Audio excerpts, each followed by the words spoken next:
আসসালামু আলাইকুম। সবাইকে স্বাগত জানাচ্ছি। আমি নাসরুল ইসলাম তন্ময়। শুরুতে বিআরবি কেবল সংবাদ শিরোনাম। বাংলাদেশের সর্বশেষ গুরুত্বপূর্ণ আপডেট সংবাদে আপনাকে স্বাগত। শুরুতেই সংবাদ শিরোনাম, পরে বিস্তারিত। শুরুতেই জানিয়ে দিব কাপ্তাই লেকের পানি ছাড়লে কি ঘটতে পারে। কাপ্তাই লেকের পানি বিপদসীমার কাছাকাছি চলে আসায় বিদ্যুৎ উন্নয়ন বোর্ড কর্তৃপক্ষ আজ রাত 10টায় বাঁধের 16টি স্পিলওয়ারে 6 ইঞ্চি করে খুলে দেওয়ার সিদ্ধান্ত নিয়েছে। কাপ্তাই বাঁধের পানি ছাড়লে কি ঘটতে পারে বাংলাদেশে, এ বিষয়ে গুরুত্বপূর্ণ সংবাদ থাকবে বন্ধুরা। সম্পূর্ণ সংবাদটি জানতে ভিডিওটি না টেনে দেখতে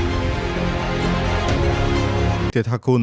এরপর জানিয়ে দিব ভারতে বৈধভাবে থাকার সময় ফুরিয়ে আসছে শেখ হাসিনার। ছাত্র জনতার অভ্যুত্থানের মুখে ক্ষমতাচ্যুত হয়ে প্রায় 3 সপ্তাহ ভারতে অবস্থান করছেন সাবেক প্রধানমন্ত্রী শেখ হাসিনা। তার পরবর্তী পদক্ষেপ নিয়ে যখন জল্পনা কল্পনা চলছে, তখন অন্তর্বর্তীকালীন সরকার শেখ হাসিনার কূটনৈতিক পাসপোর্ট বাতিল করেছে। এর মধ্য দিয়ে তার ভারতে অবস্থানের সময় ফুরিয়ে আসতে শুরু করেছে, খবর হিন্দুস্তান টাইমসের।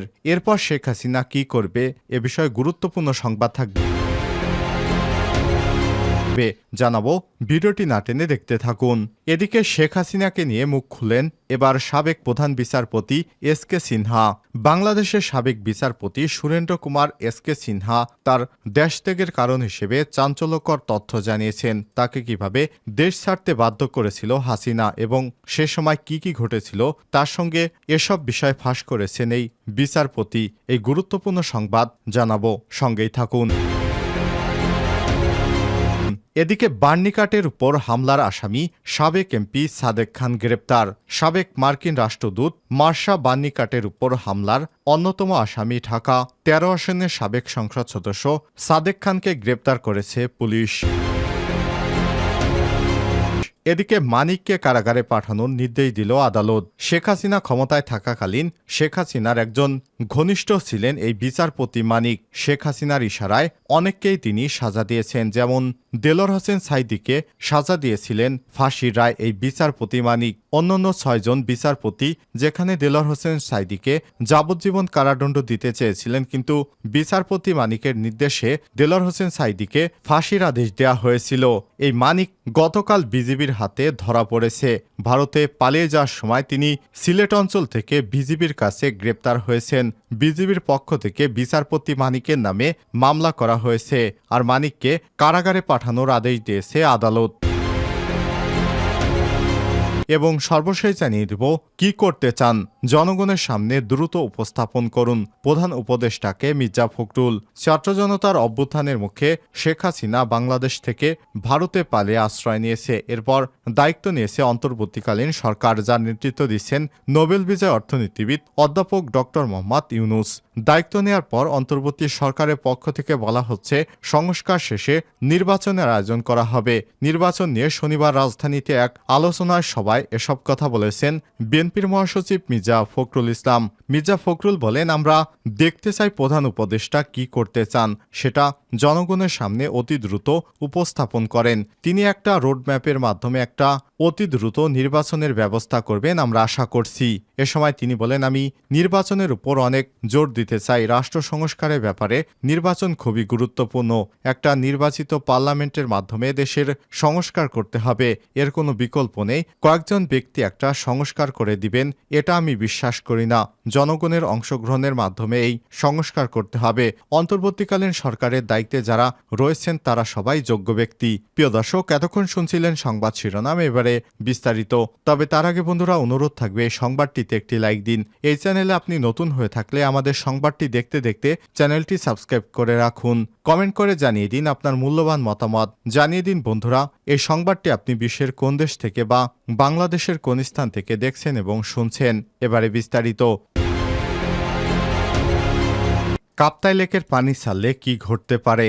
কাপ্তাই লেকের পানি বিপদসীমার কাছাকাছি চলে আসায় বিদ্যুৎ উন্নয়ন বোর্ড কর্তৃপক্ষ শনিবার 24 আগস্ট রাত 10টায় বাঁধের 16টি স্পিলওয়ে 6 ইঞ্চি করে খুলে দেওয়ার সিদ্ধান্ত নিয়েছে।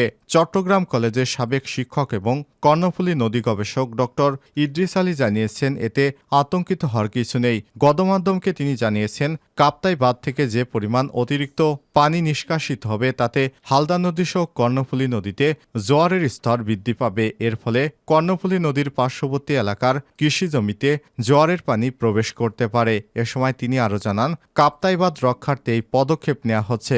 লেকের পানি বিপদসীমার নিচে চলে আসলে কর্তৃপক্ষ পুনরায় গেটগুলো বন্ধ করে দিবে।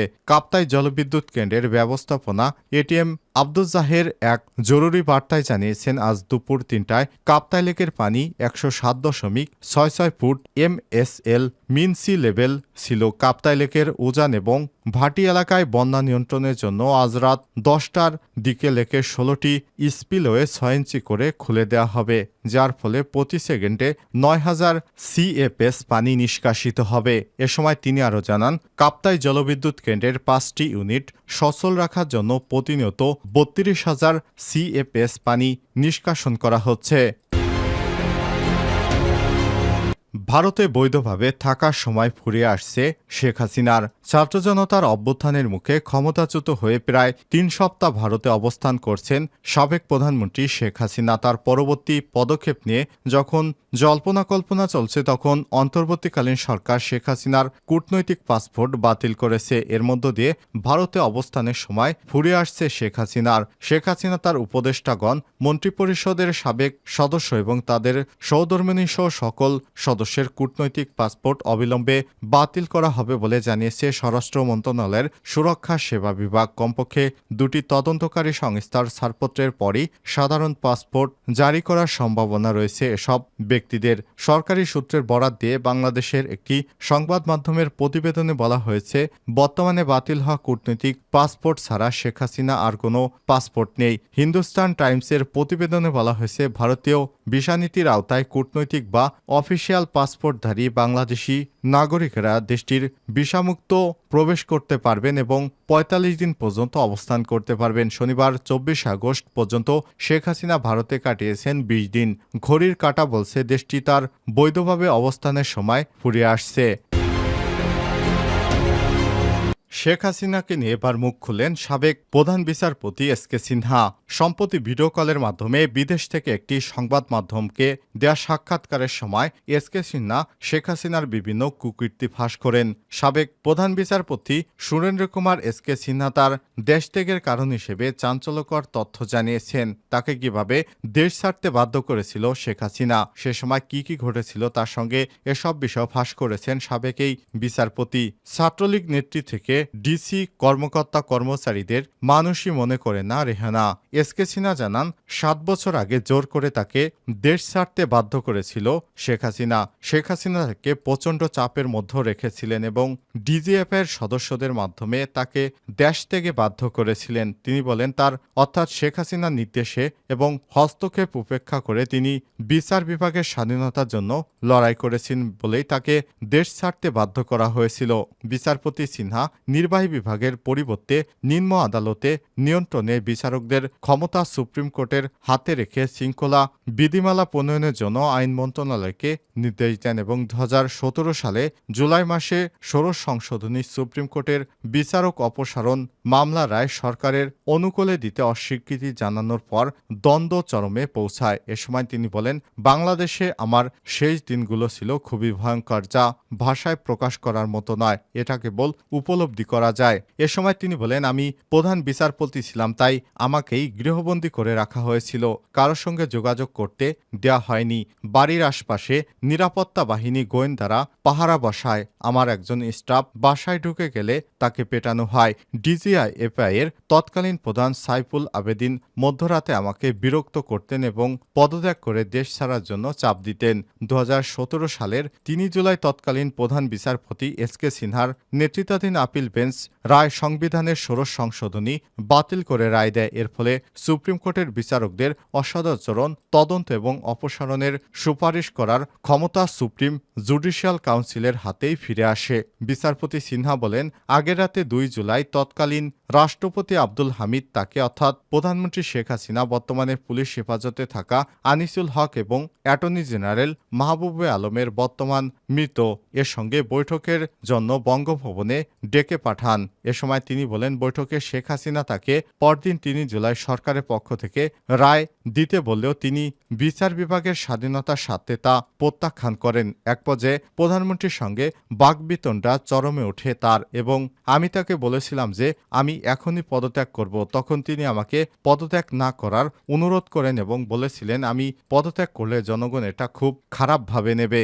বিচারপতি সিনহা বলেন, ২০১৭ সালে ৩ জুলাই আপিল বিভাগের ৭ বিচারপতি ষোড়শ সংশোধনী বাতিল করে সর্বসম্মতিক্রমে রায় দেওয়ার পর শেখ হাসিনা সহ ক্ষমতাসীন দলের সদস্যরা ৫ ঘন্টারও বেশি সময় ধরে বিষোদ্গার করেছিলেন আমাকে। তখন আমি ভেবেছিলাম সরকার হয়তো আমাকে আর দেশে থাকতে দেবে না, তখন আমাকে জোর করে তারা বিদেশে পাঠিয়ে দেয়। তিনি বলেন, আমি চেয়েছিলাম বিচার বিভাগের স্বাধীনতা, কিন্তু আমাকে এই হাসিনা সরকার কখনোই বিচার বিভাগের স্বাধীনতার রায় দিতে দেয়নি। সে সবসময় চেয়েছে তার অধীনে সমস্ত বিচারকরা কাজ করবে। এটা কেমন রাষ্ট্র? তিনি এর জন্য শেখ হাসিনাকে ভারত থেকে এনে শেখ হাসিনার শাস্তি কার্যকরের আহ্বান জানান।